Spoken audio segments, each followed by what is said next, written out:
Movie की शुरुआत funky company के कमर्शियल वीडियो से होती है जिसमें एआई रोबोट टॉयज के बारे में बताया जाता है। ये टॉयज उन बच्चों के लिए बने हैं जिनकी फैमिली उन्हें बिजी रूटीन होने की वजह से टाइम नहीं दे पाती है, इसलिए ये टॉयज बच्चों के दोस्त और हमदर्द बनते हैं। फिर सीन्स एक बच्ची सीढ़ी पे शिफ्ट होते हैं जो अपने माता पिता के साथ खराब मौसम में कहीं जा रही थी। उसके पास भी एक ऐसा ही टॉय था। इतनी बर्फ गिरने की वजह से उन्हें सामने कुछ नजर नहीं आ रहा था, जिस पर सीढ़ी की मदर वहीं बीच रास्ते में गाड़ी रुकवा देती है। पर तभी सामने से गाड़ी आने की वजह से उन लोगों का बहुत बुरा एक्सीडेंट हो जाता है। ये सीन यहीं कट हो जाता है। नेक्स्ट हम फंकी कंपनी में काम करने वाली एक लड़की गेमा को देखते हैं जो अपने कोवर्कर्स के साथ एक नई इन्वेंशन पे काम करती नजर आती है, जो कोई पेट नहीं बल्कि एक पूरी बच्चों की तरह नजर आने वाली रोबोट मेगन है, जिसका उसके बॉस डेविड को भी नहीं पता था। तभी एकदम डेविड वहाँ आ जाता है और गेमा पे इतना पैसा लगने पर गुस्सा करने लगता है क्योंकि उनकी ओपोनेंट कंपनी उन्हीं के जैसे प्रोडक्ट्स कम पैसों में बना रहे हैं। गेमा डेविड का गुस्सा कम करते हुए उसे मेगन का डेमो देने लगती है, पर जबकि अभी मेगन पूरी तरह तैयार नहीं थी तो वो ब्लास्ट होते हुए गेमा की इमेज का डेविड के सामने कचरा कर देती है और डेविड गुस्से में उसे फ्राइडे तक का टाइम देते हुए एक अच्छा सैंपल लाने के ऑर्डर देता वहाँ से निकल जाता है। अभी गेमा इसी टेंशन में बैठी थी कि उसे हॉस्पिटल से कॉल आ जाती है और हमें पता चलता है कि वो सीढ़ी की आंट है और उस एक्सीडेंट में सिर्फ सीढ़ी ही बच पाई थी और गेमा के अलावा उसका कोई और रिश्ता ना होने की वजह से सीढ़ी की कस्टडी गेमा को दे दी जाती है। ये इन दोनों के लिए एक बहुत ही बड़ा चेंज था, पर अब इसके अलावा कोई और रास्ता न होने की वजह से गेमा सीढ़ी को अपने साथ घर ले आती है जहाँ वो बिल्कुल अकेले रहती थी। पर अब अचानक एक छोटी बच्ची की जिम्मेदारी मिलने पर उसे समझ नहीं आ रहा था कि वो कैसे सब चीजें मैनेज करेगी। फिर भी अपने इमोशंस को साइड पे रख के वो सीढ़ी को घर की फील देने की कोशिश में लग जाती है। तभी रात में सोने से पहले सीढ़ी गेमा को उसे बेड टाइम स्टोरी सुनाने को कहती है जिसकी मदर उसे रोज सुनाया करती थी, पर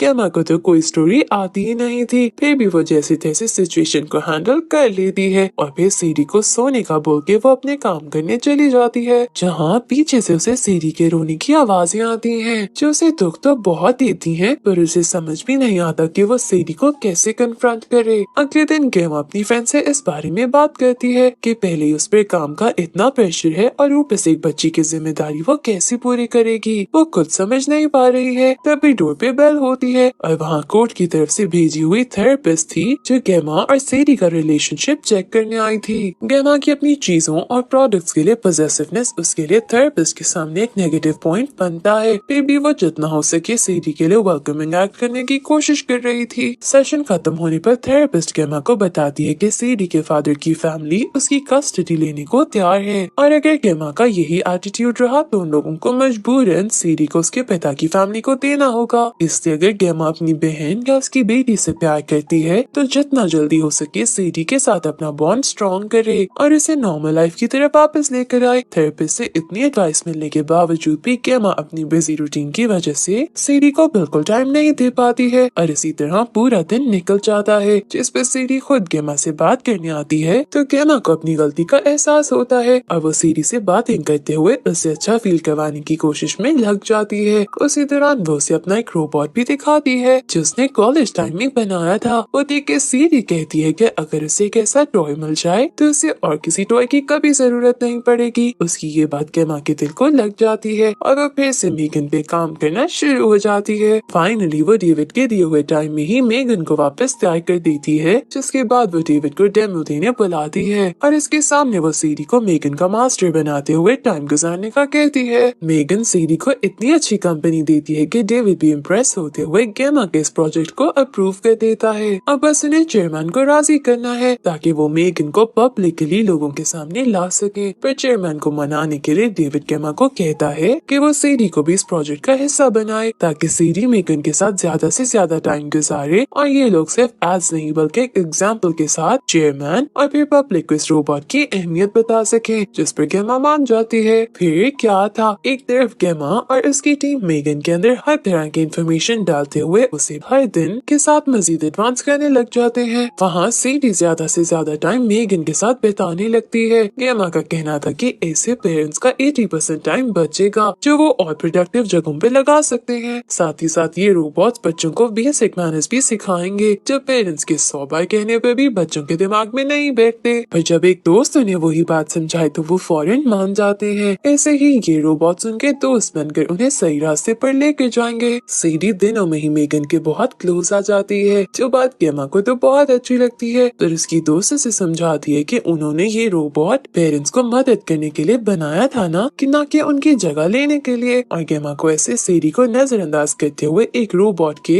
रहमो करम पे नहीं छोड़ना चाहिए। गेमा को ये बात तंज की तरह लगती है, क्योंकि मेगन से मिलके सीडी खुश थी और जिंदगी की तरफ वापस आ रही थी। उनकी ये बातें मेगन भी सुन रही थी, जो अचानक ये सवाल कर देती है कि सीडी के पेरेंट्स की मौत कैसे हुई, जबकि इन सबको लग रहा था कि मेगन अभी ऑफ है। गेमा उसे ऑफ होने को कहती है तो मेगन ऑफ भी नहीं होता, उल्टा अजीब इन्फॉर्मेशन खुद ही अपने सिस्टम से निकालते हुए मौत की असलियत समझ जाती है, जिस पे परेशान हुई गेमा की सीडी के बाद मास्टर बनते हुए उसे ये सारी इन्फॉर्मेशन इग्नोर करते हुए सिर्फ उस चीज पे काम करने का कहती है जिसके लिए उसे बनाया गया है, और वो सीडी को इमोशन और फिजिकल पेन से बचाना है। ये बता के वो मेगन को वापस शट डाउन कर देती है। नेक्स्ट सीन में हम देखते हैं कि सीडी खेल रही है और मेगन उसका ध्यान रखते हुए उसके पास है। तभी सीडी का एक एरो गुम हो जाता है, जो वो मेगन को ढूंढने का कहती है। मेगन को वो एरो साथ वाले घर में नजर आता है, जिसे वो तोड़ते हुए फेंस के होल से पकड़ने लगती है कि नेबर का डॉग उस पे हमला कर देता है।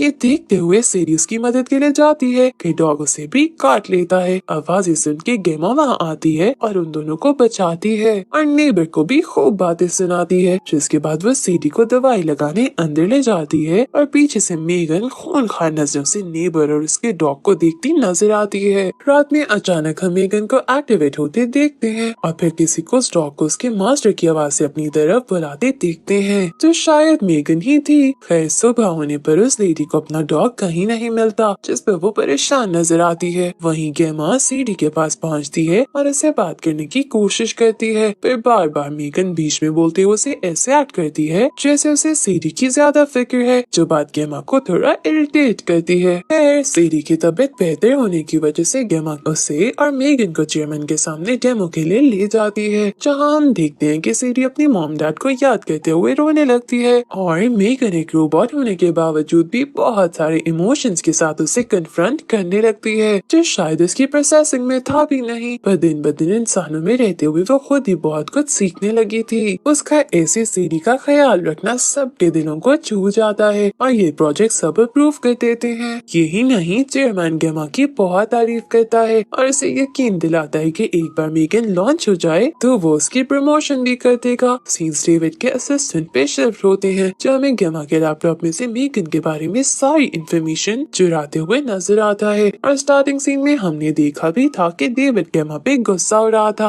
कि उनकी ओपोनेंट कंपनी कम बजट में सेम प्रोडक्ट्स बना रही है, तो शायद ये काम डेविड के असिस्टेंट का ही है, जो नमक हरामी करते हुए सारी डिटेल्स उस कंपनी तक पहुंचा रहा है। नेक्स्ट सीन्स में गेमा सीडी से बात करते हुए उसके साथ टाइम गुजारने की कोशिश करती है, पर सीडी को तो उससे बात करने में ज्यादा दिलचस्पी नहीं होती, क्योंकि उसका सारा ध्यान सिर्फ मेगन पे था और गेमा की बहुत कोशिश के बाद भी वो सीडी से 5 मिनट भी सही से बात नहीं कर पाती। फिर थेरेपिस्ट इन्हें ऑब्जर्व करने के लिए गेमा के ऑफिस आ जाती है, जहाँ वो सीडी से बात करने की कोशिश करती है। फिर एक्सीडेंट का दिन याद दिला के वो सीडी को बहुत इमोशनल कर देती है। सीडी को ऐसे हर्ट देख के मेगन एक्टिवेट होते हुए कॉन्वर्सेशन के बीच में आके थेरेपिस्ट को ऐसे सीडी को हर्ट करने से मना करती है, जो देख के थेरेपिस्ट भी हैरान रह जाती है। जिसके बाद वो गेमा को समझाती है कि सीडी को ऐसे रोबोट टॉय के साथ इतना क्लोज होना अच्छा नहीं है, जो भी हो वो एक टॉय है जो एक ना एक दिन उससे छोड़ जाएगा, और फिर सीडी का उससे भी बुरा हाल हो जाएगा, जिसके पेरेंट्स के छोड़ के जाने के बाद हुआ था। उसे इस वक्त एक रोबोट की नहीं बल्कि गेमा की अटेंशन की जरूरत थी, जो उसने सीडी को नहीं दी। घर आके गेमा सीडी को सब्जियां खाने को कहती है, तब भी मेगन बीच में बोलना शुरू हो जाती है। इस बात से इरिटेट हुई गेमा उसे म्यूट करते हुए सीडी से स्कूल में एडमिशन के बारे में बात करने लगती है। पर सीडी स्कूल नहीं जाना चाहती थी, क्योंकि उसकी मॉम होम स्कूलिंग के हक में थी। इस बात पे इन दोनों के बीच बहस शुरू हो जाती है, जिस पर फिर मेगन सीडी को डिफेंड करने के लिए बीच में बोलना शुरू हो जाती है, जिस पर गेमा को बहुत गुस्सा आता है और वो मेगन को शट डाउन होने का कहती है। पर मेगन ऐसा नहीं करती, उल्टा बदतमीज लोगों की तरह आगे से जवाब देने लगती है, जो देख के गेमा उसे खुद रिमोट से बंद कर देती है। फिर हम देखते हैं कि वो बंद नहीं हुई, बल्कि गेमा के मुड़ते ही आंखें हिलाने लगी है, जो बहुत ही खतरनाक बात है। अगले दिन गेमा सीडी को स्कूल ले जाती है, जहाँ सीडी मेगन को भी साथ ले जाने की जिद मदद करती है, जो देख के टीचर मेगन को लाने की इजाजत दे देती है, पर उसे टॉयज के साथ टॉय टेबल पे रखने का कहती है। पेरेंट्स की बच्चों के साथ एक्टिविटी के लिए सारी मदद वहाँ बच्चों के साथ मौजूद थी। तभी टीचर सेरी को एक बदतमीज लड़के के साथ जंगल में एक्टिविटी करने भेज देती है। ये सब मेगन देख रही थी और सेरी के लिए परेशान भी नजर आ रही थी। जंगल के बीच जाके वो बच्चा सेरी को तंग करने लगता है कि तभी वहाँ मेगन आ जाती है, जो कमांड के बगैर कुछ करती तो नहीं है, बस स्टैचू बने वहाँ खड़ी रहती है।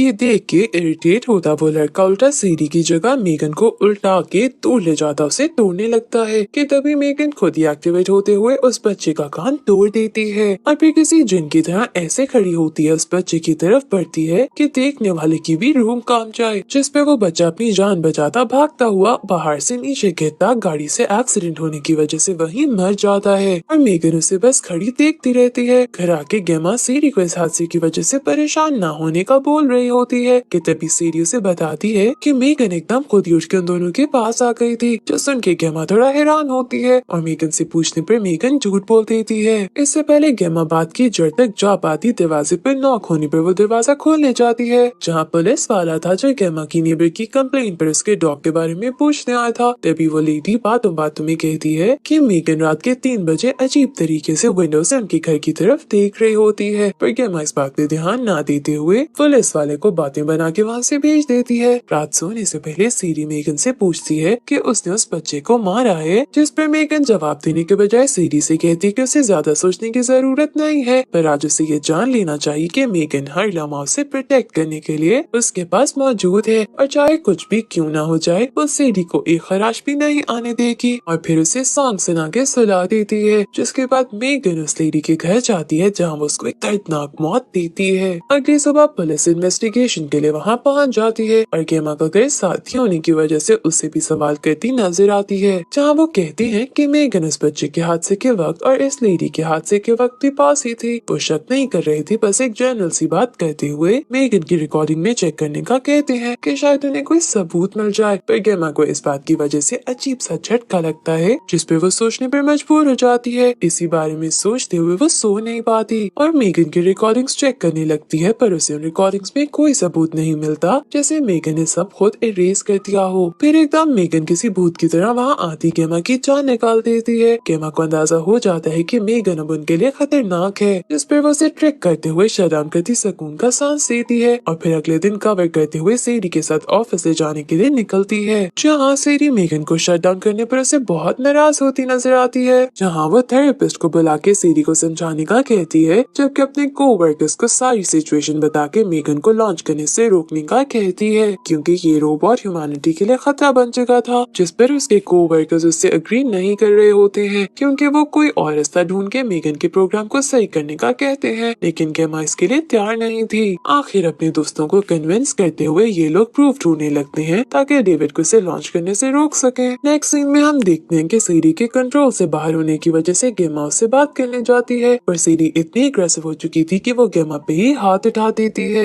गेमा इस बात को नेगेटिव लेने के बजाय सीरी के साथ फाइनली एक इमोशनल कॉन्वर्सेशन करते हुए उसे काम डाउन करती है और हमेशा उसका साथ देने को तैयार होने का कहती है, जिस पर इन दोनों के बीच फाइनली एक अच्छा बॉन्ड बन जाता है। जिसके बाद वो सीरी को घर ले जाने के लिए निकलती है और पीछे अपने दोस्तों को सारा मसला संभालने का कहती है, पर हम देखते हैं कि मेगन खुद ही एक्टिवेट होते हुए पहले गेमा के कोवर्कर्स और फिर डेविड और इसके असिस्टेंट को जान से मारते हुए खुद ही नीचे आ जाती है, जहाँ डेड बॉडीज देख के लोगों में हलचल मच जाती है, जिस बात का फायदा उठाते हुए मेगन वहाँ से निकल जाती है। फिर वो गेमा के घर पहुँच के उस पर हमला कर देती है और बेचारी गेमा अपने ही हाथों बनाए हुए रोबोट से अपनी जान बचाने की कोशिश में लग जाती है। यहाँ हमें एक इंसानों के हाथों बने आम से रोबोट का एक ऐसा रंग देखने को मिलता है जो हमें रोबोट से इतना बददिल कर देगा। खैर गेमा जितना हो सके मेगन को फाइट करते अपनी जान बचाने लगती है। तभी सीरी वहाँ आते हुए गेमा के कॉलेज के बनाए रोबोट का इस्तेमाल करते हुए मेगन को फाइट करती है और फाइनली एक लंबी फाइट के बाद गेमा और सीरी मेगन के काम तमाम करते हुए सुकून का सांस लेती बाहर की तरफ जाती हैं, जहाँ गेमा के कोवर्कर्स पुलिस के साथ आ गए थे, क्योंकि वो मरे नहीं थे बस जख्मी हुए थे। पर पीछे से हम देखते हैं जैसे मेगन अभी भी सही है और गेमा के घर के कैमरा को कंट्रोल करती उन पे नजर रख रही है। इस टेरिफाइंग मोमेंट पे ये मूवी एंड हो जाती है।